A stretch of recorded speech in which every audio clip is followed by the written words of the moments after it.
Hello, you are watching Insight. I'm your host, Enoch. Insight is Raw News' premier news show, and we are coming to you live from no longer the Raw studios, but in fact from my own dining room.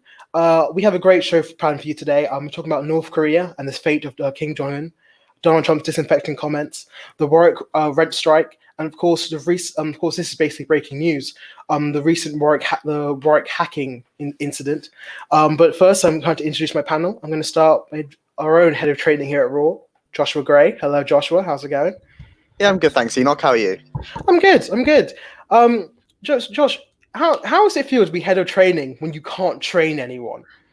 I mean, my job's basically null and void, so the only thing I'm really doing is just editing the script for what I'll do for training. That's the only thing I'm doing right now.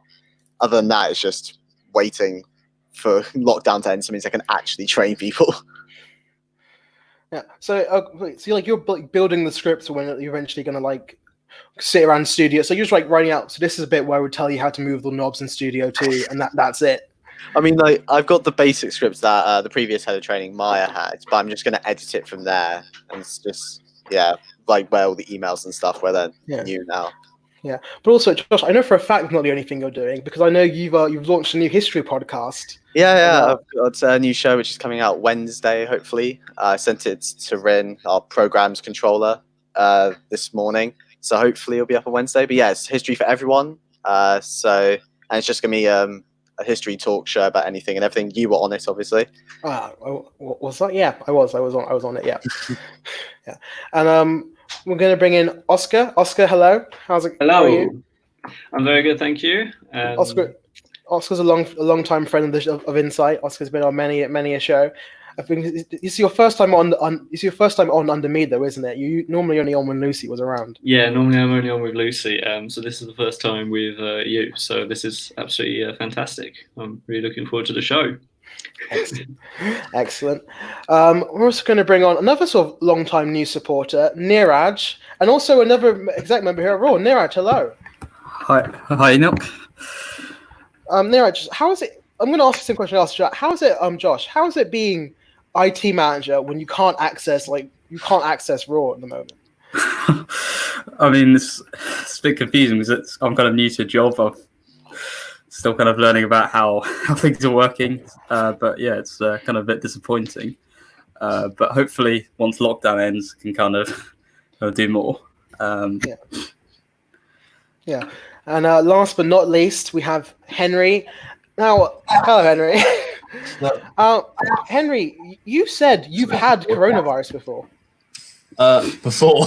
Well, actually, 3 weeks ago. Yeah, 3 weeks ago, yeah. No, I self-isolated because friends of my flatmate had symptoms and then she had symptoms and then I had symptoms, so had to follow guidelines. And I think I finished self-isolating 2 days into lockdown, so I basically just had an extra 2 weeks of lockdown before everyone else, which wasn't great.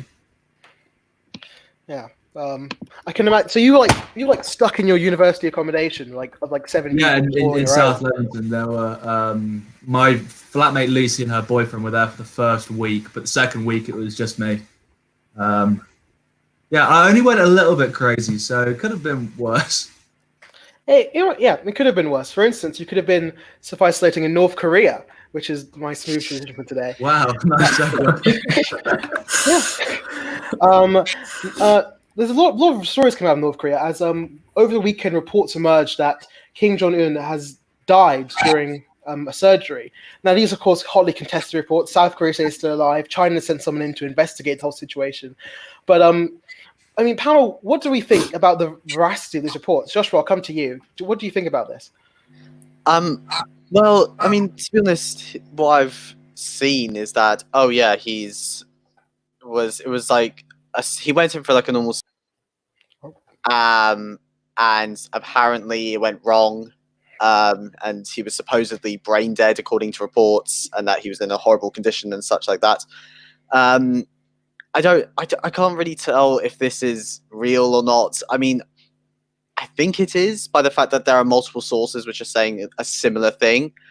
Whether or not he's dead, I don't think he's dead as of right now. I think because recently they've been saying, oh, now he's actually in. Like I think a recent South Korean report said, oh, he's actually all right, and that he's recovered or something like that. So I think, yeah, something went wrong, but now it's sort of they've sorted out the problem.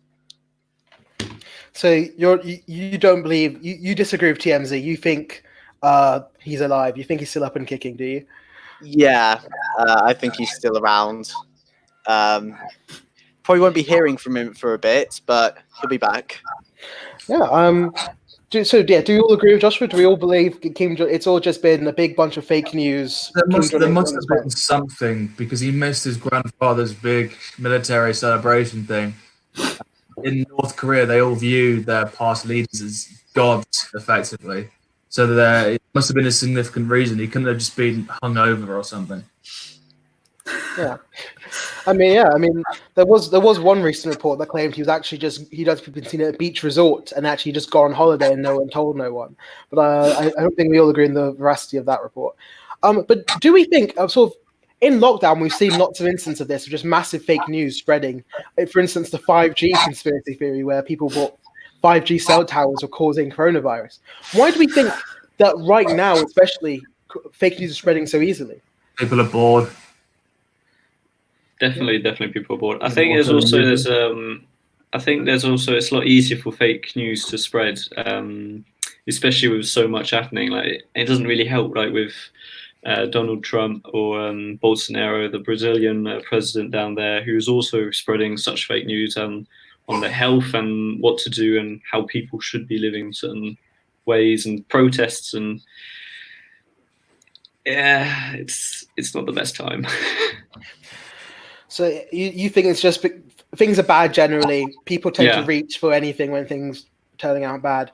I mean, but also, we've seen some very serious actions come on this whole the 5G conspiracy theory. I mean, we've seen 5G cell towers being burnt down. What do you think the government can do to sort of help quell this rise of fake news, or social media companies more accurately can do to help quell the ways of fake news? I suppose it is mostly on them at this point.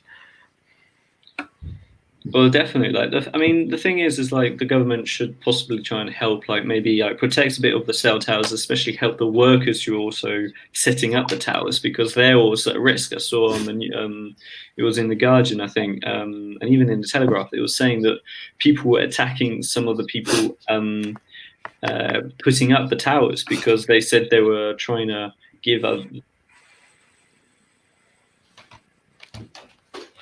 Oscar's had a slight glitch there. Neeraj, I'll come to you. Okay, yeah.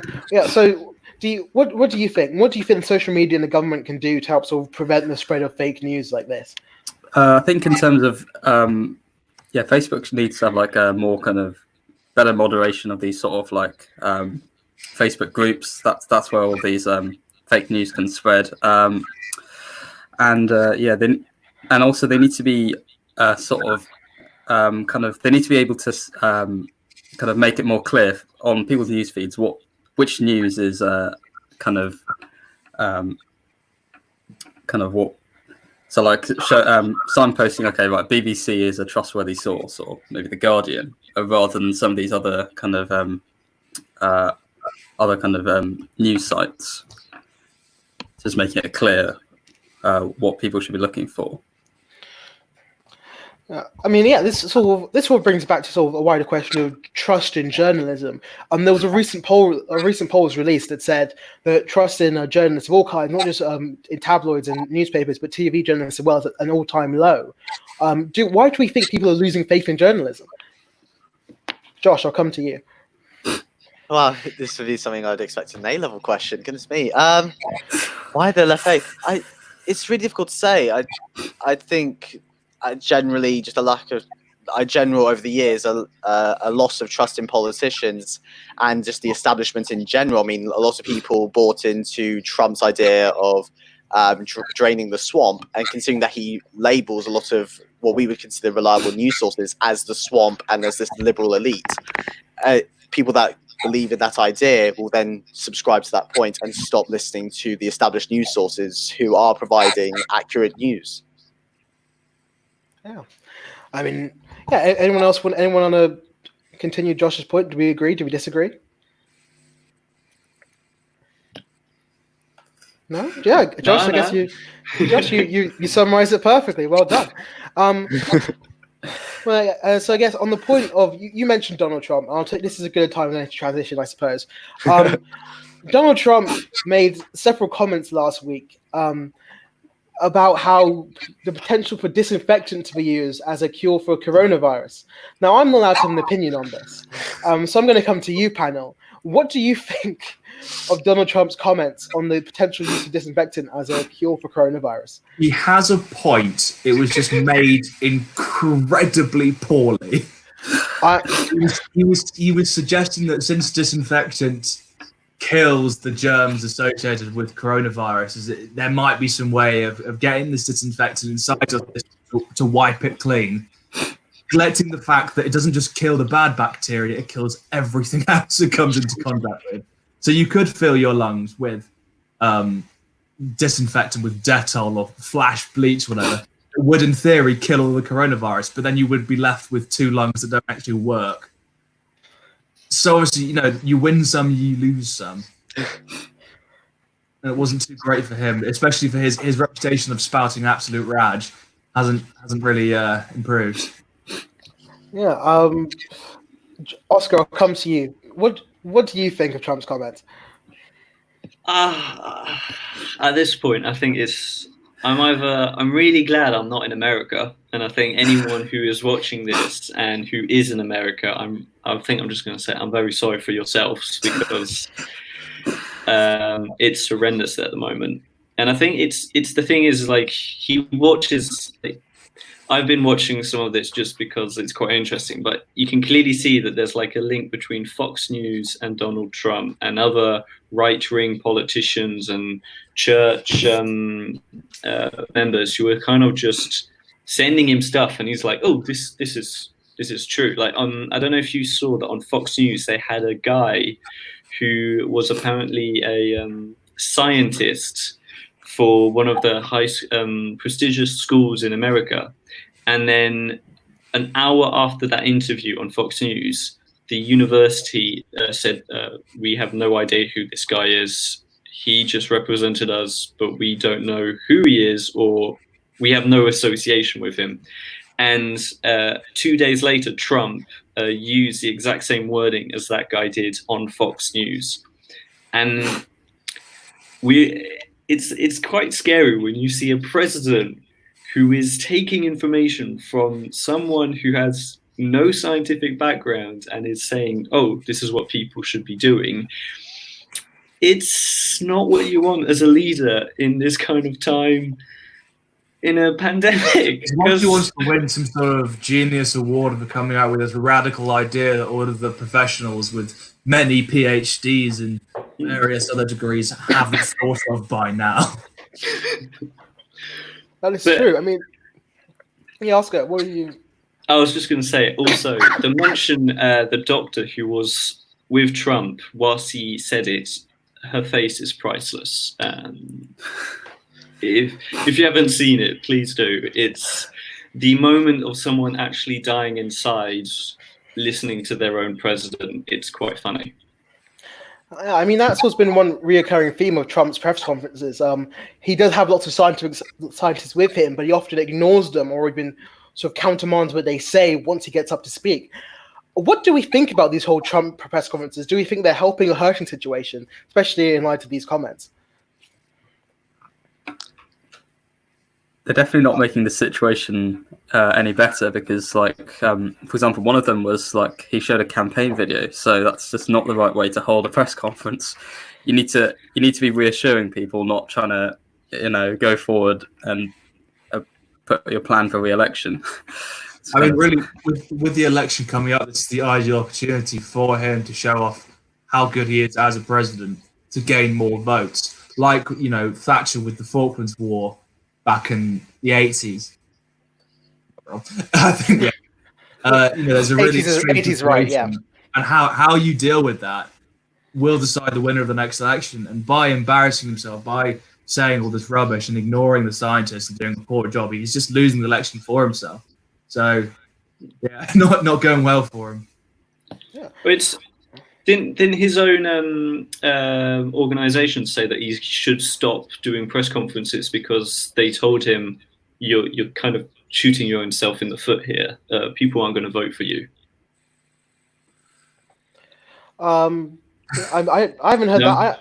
I wouldn't be surprised if that happened, but I haven't heard that. One thing we have seen though is that Donald Trump seems increasingly unhappy with the press conferences because, of course, he seems to hate being questioned and hates all the mockery that he thinks comes along with it. I mean, we saw not only his breakdowns within press conferences where he's called like reporters liars and terrible reporters.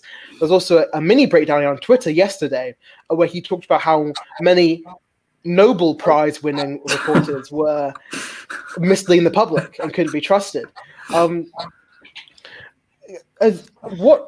has the coronavirus sort of made Trump's reputation already pretty bad press more antagonistic? Josh, I'll come to you. I think just in general, he's always been antagonistic of the press, particularly the liberal press within America. Since he's very, as we've seen, he's quite supportive of and watches a lot of Fox News, so he certainly wouldn't be against them. But sources like CNN, particularly, he really hates, and he's always shown a dislike of them.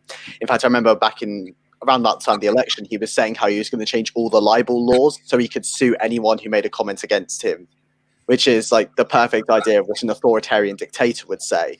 And I think, honestly, it's just the coronavirus has just escalated it since he's now being questioned by these liberal sources daily. It's now becoming it's being shown more in the lights than it would have been in the past, because now every day he's being grilled by the press and he's having to respond, and he has no response. Panel, do we agree? Do we think Josh is right? Do we think that this has been made worse by coronavirus, or do we think Trump's always been antagonistic of the press? This is just how it has always been. Henry, I'll come to you. I think it's no different from how he usually is. It's just that because of the situation, he's getting more press. And so people are noticing it more, because there are so many other situations where people go, it's always bad news. It's like, now, it's more so you're actually noticing it because you're just at home doing nothing. You're reading more news. You're keeping up more with social media. Most people, I would say, especially our age, get their news, and you're talking about it more. It's not like he's particularly being more antagonistic, as people are noticing. Yeah, I think that's a fair point. Anyone here disagree with that? I think he's always. Sorry. No. Please. I'd say he's always kind of been noticed. I do think that because people are set at home, people are noticing a bit more. But I think he's always kind of used the media to get the attention that he craves, because he is in a way an entertainer who wants that showbiz. And, just when he was on The Apprentice, he was looking for that kind of same thing. So it's making it worse, the fact that he is more on TV, because now people, well, not all people, but some people are realizing that they kind of got him as a president, and it's not great. I mean, but obviously Donald Trump is not alone in being American leaders who are behaving erratically, and especially ones who are seeming to have an early enter lockdown. There's Georgia's governor, Brian Kemp, and the Las Vegas' mayor, who's offered her own city up as a test group to see what would happen if you did start reopening and ending lockdown now. Why do we think these people are pushing so hard to end lockdown early? That's just unacceptable, though, isn't it? You can't volunteer your own people into some mass human trial that could end in considerably more deaths. It's disgusting behaviour, honestly. Do you not think so? I'm not allowed an opinion. Panel, what do you think? I think the point that was raised by the mayor of Las Vegas was the idea that we can use this test with the assumption, like opening everything up with the assumption that everyone has it already, which I think is a rather bold way of doing things. I mean, the statement's correct if you then open up everything, because then everyone will have it by the end of it. And I think herd immunity was never a favoured tactic, because when sort of the UK government was suggesting it, everyone was getting upset at them, saying it's just the Tories trying to kill all the poor people again, which is just another excuse to have a go at the government. There are other angles to look at it, but I think in general it's obviously for lots of people this year. It's an election year, and you want to seem to be you want to be seen by the people to be a person of the people. A lot of these people want to be, and I think the idea that they have in their head is if we lift the lockdown, because we've been seeing a lot of Americans are protesting this lockdown, and if they can be like, look, I'm supporting you, vote for me, and I'll lift this lockdown quicker. And it's just they're trying to buy into that when it's honestly the worst decision they can make at this point in time. Yeah, I think we should just follow the path of other European countries. America really should follow suit as well. I mean, I know Austria, for example, they're slowly lifting the lockdown by opening sort of hardware stores, garden centers, that sort of thing, or small shops below a certain square footage. And they're watching how that works over time. They're doing it very slowly, very carefully, so that they can keep track of it. You can't just lift everything at once and think everything's going to be fine. Well, it's the thing with most Americans is they're focused on that economy basis, and because the economy for them is their god in a way, it's what they're focused on, and they like the unemployment, which is I think 26 million or something ridiculous, something. So many people unemployed and clearly are suffering because they still have to pay taxes and still have to buy food. So the governments will have a lot to answer for once this whole pandemic is over, but every single government has a lot to answer for, and I guess one sort of final thing before we move on from Donald Trump and get back to more Warwick-based topics. What do we think is going to do to his chances to win in November? Do we think the coronavirus has really tanked Donald Trump against Joe Biden? Neeraj, I'll come to you. I think it has. Like his approval ratings are nosediving, really, going well below 50%. When this is the point when normally in a crisis people would rally behind the president, rally behind the flag effect, but he's ruined that chance. And I think, but of course, there's always going to be diehard Republican supporters who will continue to support him regardless of what he does. But I think there are some of these undecided voters are kind of shifting towards the Democrats. Panel, do we agree? Do we think that this is really going to cost Donald Trump in November? I think there is a certain agreement to be made with that, especially with those sort of swing voters, especially those who were voting in the 2016 election, those who were former Democrat voters switching to Republican, especially the Rust Belt states, those and the flyover states that voted for Trump. A lot of them might change their opinion because of this recent surge of the coronavirus and how the president has responded. But I think another point that needs to be raised is also the Democrat side of it, is that Joe Biden being the nominee for the Democrat Party has also turned a lot of the left of the Democratic Party away from it, because they similar to 2016, they feel like the Democrat Party is just against Bernie Sanders winning the nomination, and that sort of maybe will turn them away from voting at all, which means that the vote share for the Democrats will go down. So do we think that's a serious risk that the Bernie or bust people are going to let Donald Trump in at the end, essentially? Is that something you consider as a problem? Oscar, I'll come to you on this. Do you think Bernie or bust is a big issue for Democrats this year? Possibly. It's hard to say at this moment in time, because although everything is so focused on COVID-19, there are some little things which are showing about the people trying to run for their own presidential thing. Joe Biden, I know he said he would stop most of the campaigning whilst COVID-19 and some states were still closed. Trump clearly trying to boost his own way of being re-elected, but it's clearly terribly failing. And it's quite early days, and I don't really know where to look or what to see. I can't really say anything for now because I don't really know. Yeah. I mean, does anyone really know what's going to happen in November? It's a long time between then and now, and as we can see from just this first half of this year, anything can happen. Yeah. So, moving away from that, we're going to talk about the Warwick Rent Strike. At the moment, there's a Warwick Facebook group of over 800 members, all of whom are planning on going on strike from their rent. Firstly, I want to ask the panel, what is your current renting situation in regards to Warwick? Are you an on-campus student or off-campus student? Are you still within your contract? Josh, I'll come to you first. I'm a first year, I'm an on-campus student, and I left my contract at the start of term 3, and I'm living at home now until September, when I will be moving into a house with a few friends. Henry, I know you had a lot of opinions on this. So what's your Yes, situation? I'm looking forward to my round. At the moment, I'm about 12 days away from my final rent payment for my flat in Leamington, but I've been in contact with my landlord about reducing the rent in a very polite, amiable fashion so that I don't cause any conflict. And I'm not expecting to get much of a discount, but the best thing is to try. Yeah. Oscar, your Second year on campus accommodation, and hopefully my accommodation for next year is still happening. and Neeraj.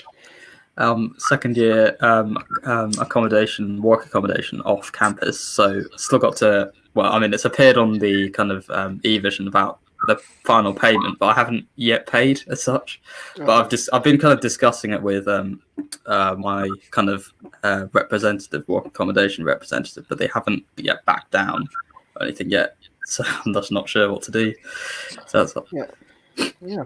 Well, I'm gonna go straight to you, Henry, because I know you had a lot of feelings about this. Yes, I have some quite strong feelings about it.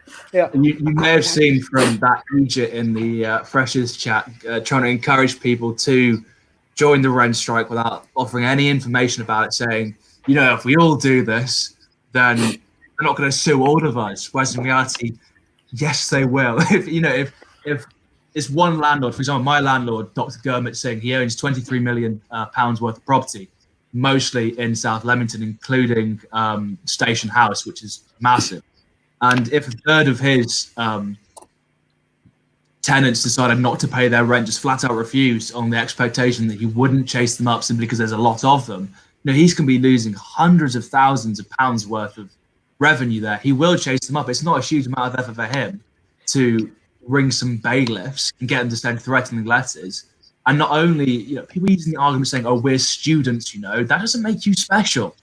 You still signed a rental contract, right? You still have guarantors, which for most people are their parents, who have a credit rating, who have bank accounts they're affiliated with. So all you're doing is screwing your future credit rating, screwing your parents' future credit rating, annoying your landlord so that they're going to have to send bailiffs around, and just creating a hell of a lot of trouble. Really, for not a lot. You're going to have to pay it eventually. Some people making comments saying, "Oh, I'll pay in 2 months' time." Fair enough, but then they might charge you interest because of late payment. There's not a lot you can do to say no. If you're not with Warwick accommodation, you've probably paid a deposit as well, so they might just end up taking your deposit from you. You're just shooting yourself in the foot. And I think it's awful that these people are telling everyone to go on rent strike without providing a decent reason as to why they should. They use an example of Bristol, because in Bristol a lot of students are, but over there, a lot of the landlords have agreed to give a 50% reduction on rent because they've spoken with them. I've spoken with my estate agents. I can't talk to my landlord directly because he's a big businessman, and I've tried to politely work out a way in which we can reduce the rent so that we are able to pay it easily if we're not working or our parents aren't working. It's just, I think it's the whole mentality that as a student body we can protest because we're students. It's not the 1800s in France. It's modern day England. You will get sued and you're gonna end up in a bad place. All right. A lot of passionate thoughts from Henry there. Panel, do we agree generally? What do you think about the rent strike? Oscar and Neeraj, this probably mostly affects you two, obviously, because you're obviously still on the line for your rent. Neeraj, I'll come to you first. I agree with kind of most of what Henry said, because we shouldn't have special treatment just because we're students. But I think the problem is, the problem is, of course, with the high tuition fees and all that and the student loans. I think we feel as students we're kind of mugged off, I think, to put it that way. But I mean, we can't really deal with, all of that right now. But I think we should have to pay it. I think maybe ideally kind of negotiating for a reduction would be, I think, the right thing to do. But if not, I think we should pay the fee or whatever we can. And yeah, I don't, yeah, and not like withhold money. Well, I mean, many people would argue that it's ultimately they signed this. They did in fact sign a contract in good faith, but the matter of fact is, events of the world have taken it out of their hands. They can't live in these houses anymore. They'll probably have to pay the rent maybe later, but at this current moment, it's not within their ability, and so they're going to go on strike. There's nothing preventing them from living in those properties. The lockdown doesn't say that you can't live in your university accommodation. I'm moving back to university in a few weeks when I have exams and whatnot, and I'm fully allowed to. The lockdown does allow you to move house as long as you're there for several days at a time. They're just choosing not to live in their properties. Josh, I saw you nodding on there. What do you think? What's your opinion on this? Yeah, I'm very much in agreement with Henry. In general, with this rent strike issue, I mean, I'm moving into a property next year, and if I was in the same situation where world events of the coronavirus has led to this situation where lots of people think they don't want to pay rent, I honestly don't agree with the strike in itself. I mean, same point that Henry raised. You signed a contract just like everyone else who rents a property in the UK, not just our students. There are lots of people across the country that rent properties.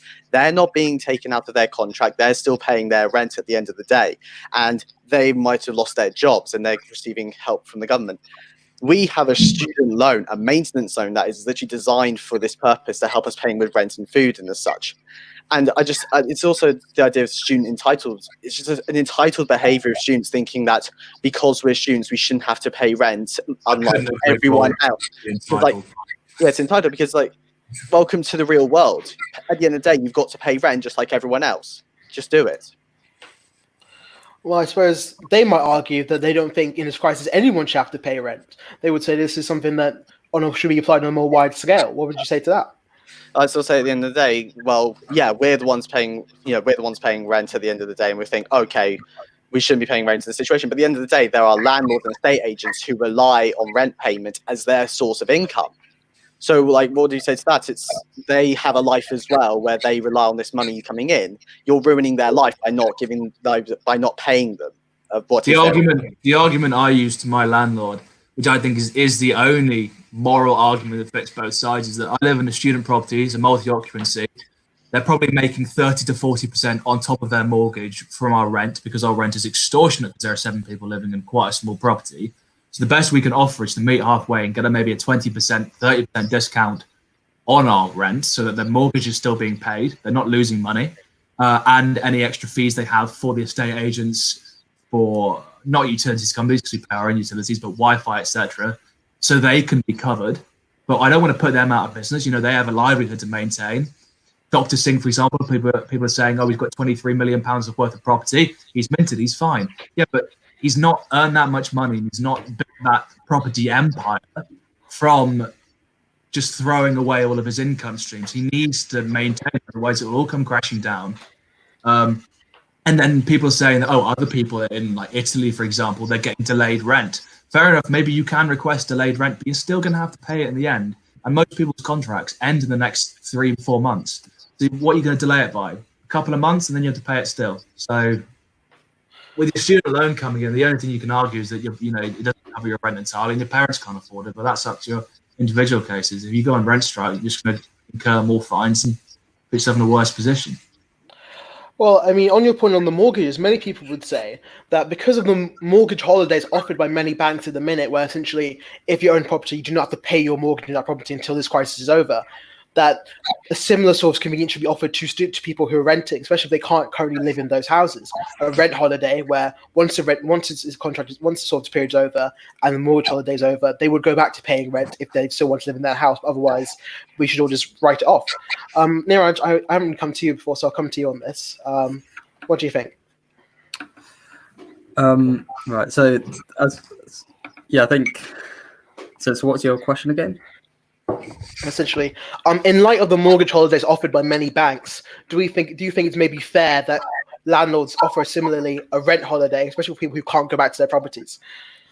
I think there should. If there is a mortgage holiday, I think in that kind of part of the chain, then it should definitely be passed on to the students. But if you can pay, I think you should pay as soon as possible. If you can't, then maybe landlords should give people a little bit more time, since landlords themselves don't have to pay the mortgage until later. Yeah. But it's a mortgage holiday. It's not a free mortgage. They're just pushing it back another few months, however long it is. They're still going to have to pay the money. Whereas rent, if you have a mortgage holiday for the landlords and then give the same thing to the students, they're losing out on income. They're just making their mortgage longer. So long term, they still lose money down the line.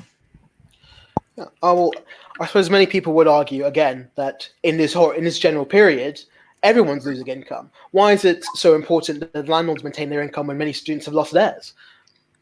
Oscar? Well, landlords are renowned for having quite a lot of places where they can rent to students and have a lot of money. I know landlords that have quite a few housing and have that as property, and with the property it has a huge income on them, and they mostly save that and keep the money for years, and they can buy Ferraris, they can buy bigger houses, and they can live on their own lives. For students and for people who, for example, are overseas, who are in another country and where the country's restrictions aren't allowing them to travel back to the UK, or living outside of the Schengen area, or even inside the Schengen area, those students whose families have lost their jobs due to the COVID-19 have still got to pay back in their own countries. And then if they've still got to pay fees for the UK, it's harder as well. And the thing is like the landlords are higher up in the pecking order with how much they can charge, how much they can subsidy half the rent to the tenants, not the tenants, it's the, I lost the word, but they keep a lot more money than they let on. And I think in a weird way, it's kind of annoying for everyone else who can see that they're still in a way making money out of this crisis, and it's not the best. But they're still dead. I mean, that's just the way the world works with capitalism. I mean, you sign the contract saying you're going to live there, you put your guarantors down. I mean, you'd be foolish to sign a contract for a payment over time if you thought that you weren't going to be able to pay it if you were out of work. Obviously, it may make things difficult. You may have to dig into your savings, but why would you sign for a property that you've got no backup funds to pay for if you lose your job? That's, well, I mean, it sounds bad, but I think that's your own fault. Well, back in when done this, nobody had thought that back in December 2019, no one really thought that COVID-19 would be such an issue in our current day. Even if you lost your job, your parents lost their jobs, you should still have the funds to pay for the contract you've agreed to. That's the point of why you get credit checks and whatnot, to check that your guarantors can actually be your guarantors. And if your guarantors can't afford to pay for that property, you'll have more of a student loan anyway. I mean, that is true, but it's just I feel like for some people it will be a lot harder than for other people, and that is due to the fact of the economy that we live in and how most things are predominant on that. But I think a lot of people weren't expecting a pandemic, and that is a problem for them. I agree with that, but if you can't afford to pay your rent from the loan that you've been given because your parents don't earn much, you can contact the government and you can get an extra grant, or you can contact the university and get an extra grant so that you're not put in serious debt. And the university will give you that if you genuinely can't afford it. If you're just choosing not to pay your rent because you don't want to, which I would argue for most of those 800 people, that's the case. It's because they don't want to pay it, because they want to spend that money on going on holiday, buying themselves something new when the lockdown eventually lifts. That's just incredibly naive. I would be surprised if there are actually any students out there who genuinely can't afford it and can't get help from their university or from the government. It's just the situation we're in, and it's unavoidable. No, I think especially for that aspect, I completely agree with you. For the people who are struggling, it's an issue, but for the students who are refusing to pay, that is an issue. I don't think the travel will open for at least another year anyway. So I'm more fortunate than some that I do have my mother supporting me financially. but I do have almost £1,500 payment to make in 2 weeks for property I don't currently live in, and I'm really not going to live in until the end of my tenancy. And apart from speaking to the landlord to try and get an acrimonious agreement, the best thing I can do is just suck it up. And that's again with Josh's point about student entitlement. It's just they think, oh, we're students, we can get what we want. It's just being big children, and I think it's just disappointing that as a generation we still have this attitude. Well, they would argue that the best thing they could do is create a collective and then try and bargain for better terms as a group instead of just as individual people. It doesn't work like that because you're looking at hundreds of landlords as well. The hundreds of landlords aren't banding together to form a group against the students, you know. But I suppose they would say it's much easier to do it one around than the other. Agreed, but if you, for example, you go to your landlord and say there are 800 people in this group that don't want to pay rent, and the landlord, okay, but of those 800, only 3 of them live in my properties. I don't care about the other 797 of them. Why do they matter to me? Well, from what I've seen of inside the group, they do seem to be trying to organise as by landlords, by different letting organisations, and try and build up momentum there independently. But I think overall, I just sort of to get some final thoughts on this before we start to transition to another Warwick topic. Where I want to talk about the Warwick's sort of safety net and however that we think that's working out. What do we think this is going to work? Do we think that the landlords will be convinced by this rent strike? No. No. They're adults and they understand how the world works, unlike the naive, entitled students that have joined that group. And it sounds harsh, but honestly, part of it. All right.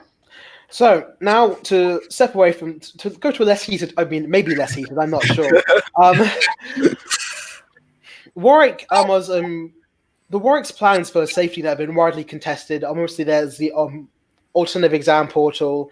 You can't get loaded in a certain grade in your final exams, but people have complained about the fact it's not extended to postgraduates and it's not extended.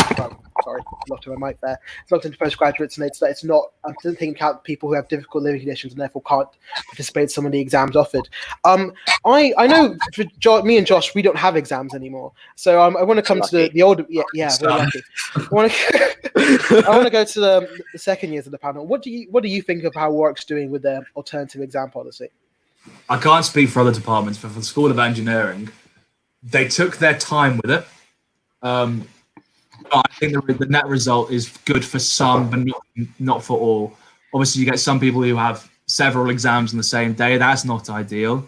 For me, I only have, I think, 1 or 2 exams, and then other parts it's just been put into extra coursework with what they describe as a near unlimited time frame, because they've given us the longest time possible. I think mid-June's when my last deadline ends. So they've done what they can. I think some students were suggesting that everyone has an option to do an exam or extra coursework or whatnot without thinking about the professors, because they're going to have a lot of marking to do. They have to design these exams, design these assessments, and they're also in the same situation as we are. So, once again, with the entitled students not recognizing the fact that there are professors that have lost their income or have been put on furlough, who have to, live at home, look after their families, and still do their university work. So, I mean, from the engineering department, I think they've done a good job, and I think they've communicated it to us fairly well within our group chats and via tutors and whatnot. And obviously, it's an unfortunate situation, but I do think they've done the best they can.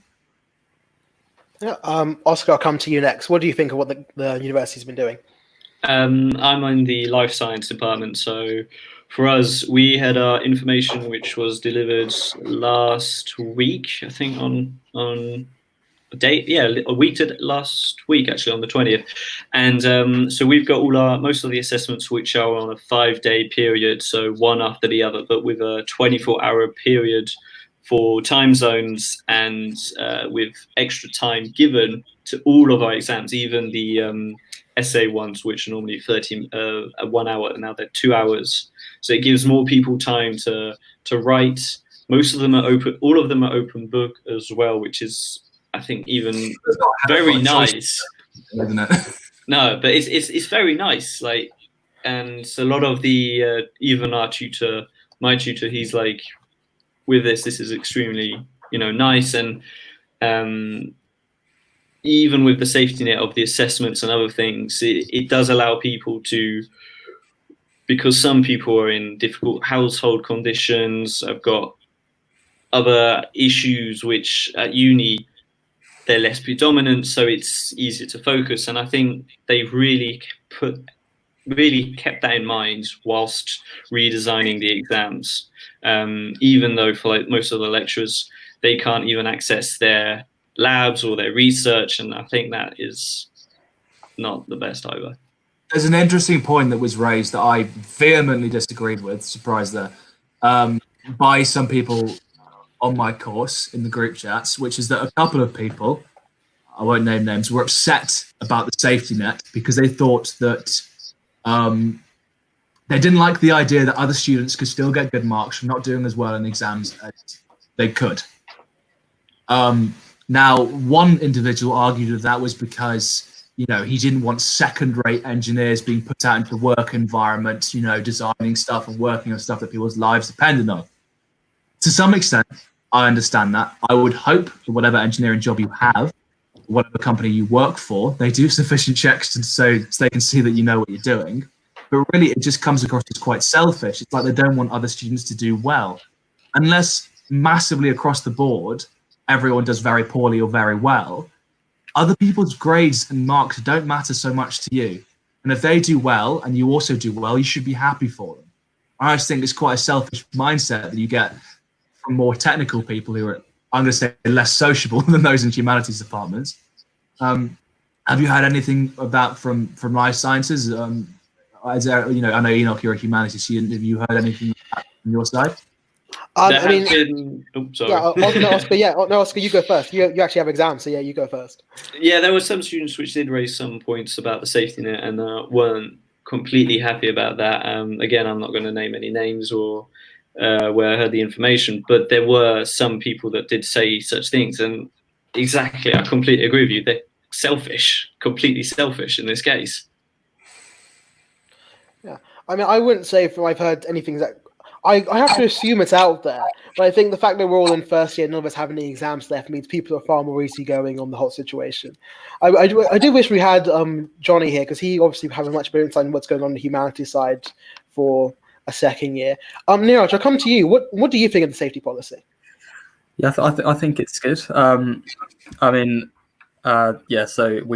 whatever work we've done, that those marks stay, and if you can improve them in exams, then that's fine. So it seems to be good. The Department of Computer Science has communicated with us relatively well, and the few exams that I have done, so I had 3 last week, they seem to be relatively good in terms of they're quite different to the previous exams. They'd obviously made an effort to create exams where you have to kind of think a bit more, use applied skills rather than simply fact recall. So I think they were definitely challenging us in those exams.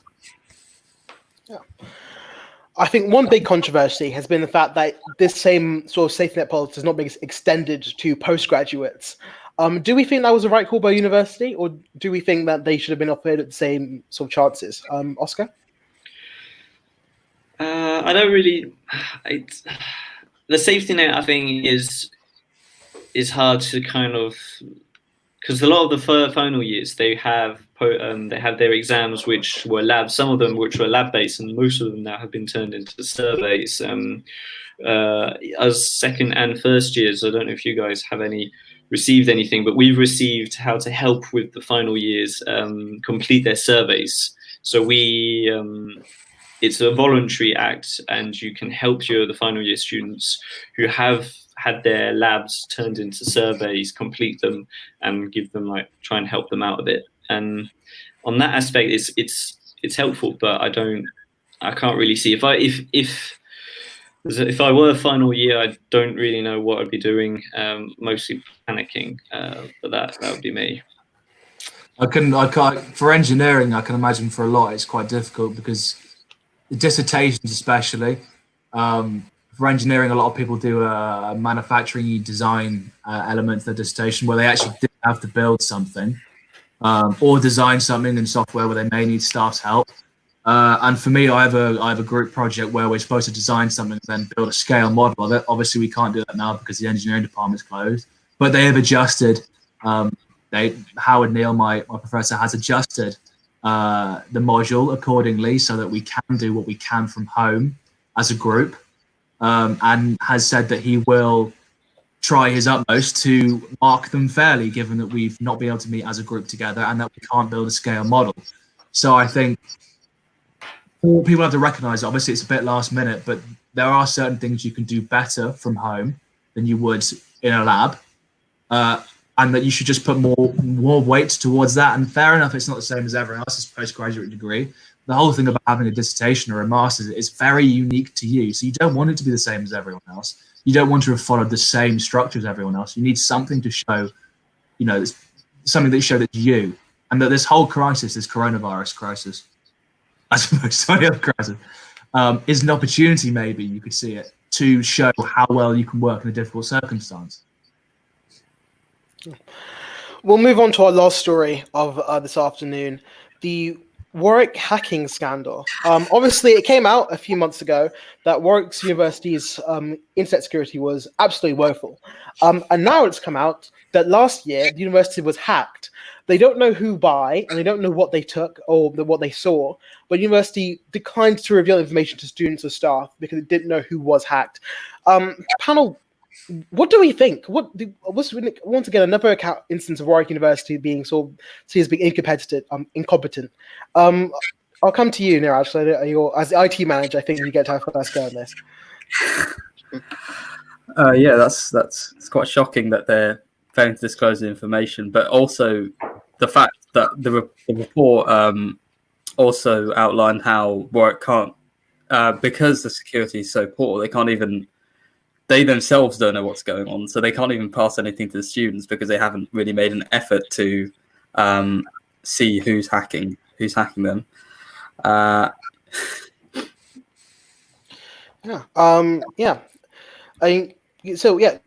we think Warwick firstly should have been more open about these failures from when it happened last year?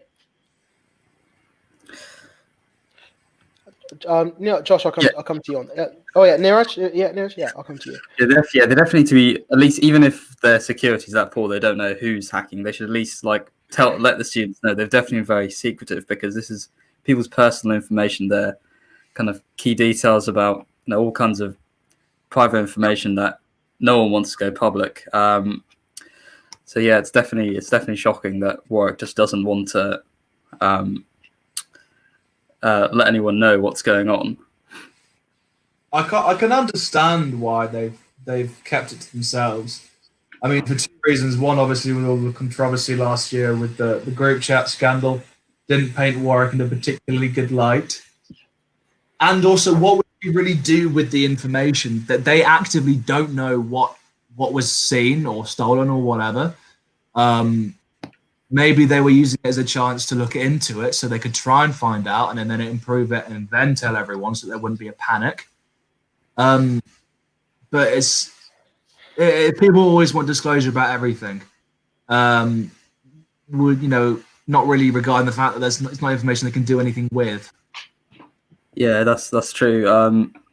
So I think in the first place, they definitely need to have kind of better systems for kind of intrusion detection, which they don't have. And they also need to have kind of, I think they weren't even using, encryption or something like that. Also, people are saying that their systems they should have told us immediately after there was a hack. It's like, why would you advertise to the world for security and that they've just been hacked? Or just inviting more people to hack into you. One, to try and monetize, to do what the original people did. Two, some people want it simply for fun to show that they can. They definitely shouldn't advertise they've been hacked. But they need better kind of, safeguarding measures. I think it's kind of a difficult situation as in what to do. I think PlayStation, Sony were hacked probably going on 10 years ago now, when the PlayStation 3 was out. Other games consoles were available at the time. We got their credit card details and whatnot on the devices, lost money. And people were upset that they weren't immediately told as soon as people started losing money. They left it a little bit. And they kind of made the point that your details are already on the record. Even if you remove them, they're kept there as a record because you've made purchases, right? So removing your credit card details would have done nothing.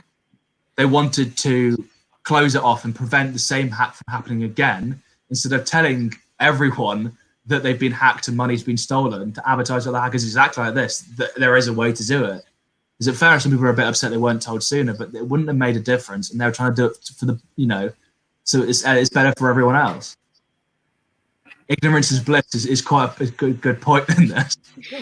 I think, but some people would say in response to that the fact that they're learning about it not from the university itself, maybe now they've put in, because obviously they've now put in stronger security measures. We have the two-step authenticity of it, all that sort of stuff, and the original story, it is. And the original story, but the original sort of half of the story about their poor security was leaked almost 3 months ago.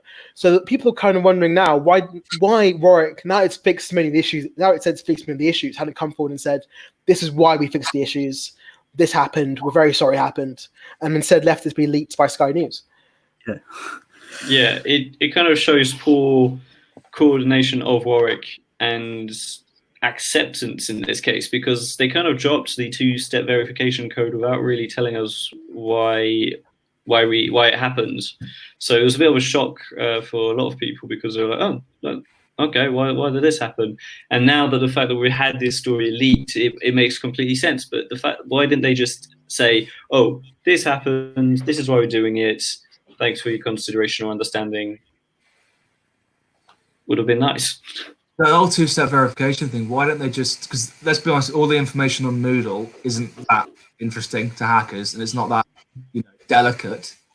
It's the financial stuff that obviously people are worried about more. Why don't we just have two separate accounts? One, because the financial stuff is done once a term, maybe. Why don't they have two separate accounts for that? Where one, they can put a lot of effort into security, and things that are day to day like Moodle, they can have a bit more of a laissez-faire attitude towards. Neeraj, I'll come to you on this. What's like the idea, sort of computer basis for just doing it all through one stream?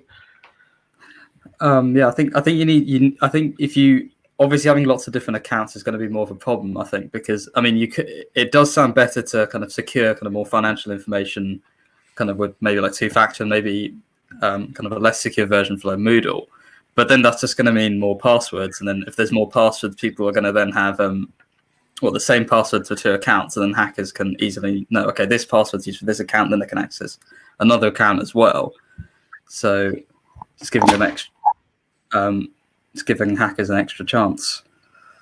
I understand that, but maybe only introduce a two-step verification for things that actually require two-step verification, and then lock off Tabular so that you, maybe Tabular or the ICS system, what kind of eVision, that's it. Maybe, so that every time you log into that, you need two-step verification. But things like Moodle, which are unimportant, So just one account, you mean? But okay, one. Yeah, no, that's what I'm no expert. I prefer building things than coding. I suppose, yeah. Oh no, I thought you meant like two. I thought you meant like multiple accounts. So one account, but then different. There's more two separate security systems where you only need the verification via one. Okay. Yeah. Well, we'll have to wrap the conversation up here because we are drawing to the end of this great discussion. But before we go, we have actually had a comment in from a listener. Elizabeth Penwell has said on the Warwick Rent Strike, it's a complicated issue. Some have lost jobs or parents have lost jobs, and it does feel like Warwick accommodation could be more accommodating. But for some people who are currently isolated in their accommodations or are not having financial difficulties, they did sign a contract. Panel, what do we think about that comment right before we sign off?